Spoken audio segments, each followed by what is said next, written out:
The other day I had a tall cup of soda and I went to press a key on my keyboard and spilled my drink all over it.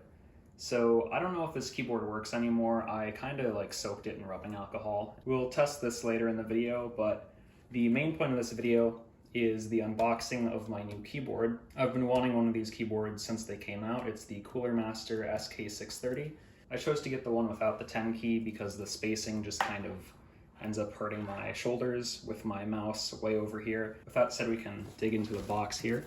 And we have another box. It's like wrapped in, that feels really solid. That's nice. We have our manual.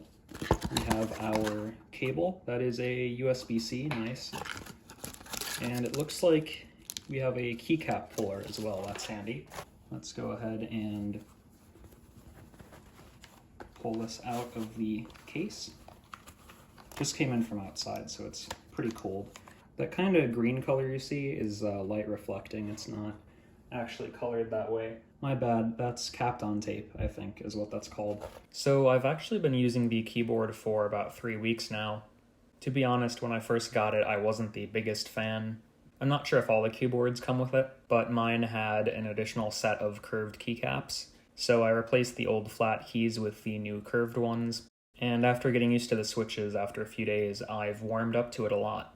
I make a few more mistakes with this keyboard compared to my old Apple keyboard. It's pretty nice to type on. I might get some O-rings for it. I also have a weird issue where when I wake my computer from sleep mode, it doesn't recognize the keyboard until I unplug it and plug it back in. Other than that, it's been solid. And if you're wondering about my old keyboard, it still works. Thanks for watching this video.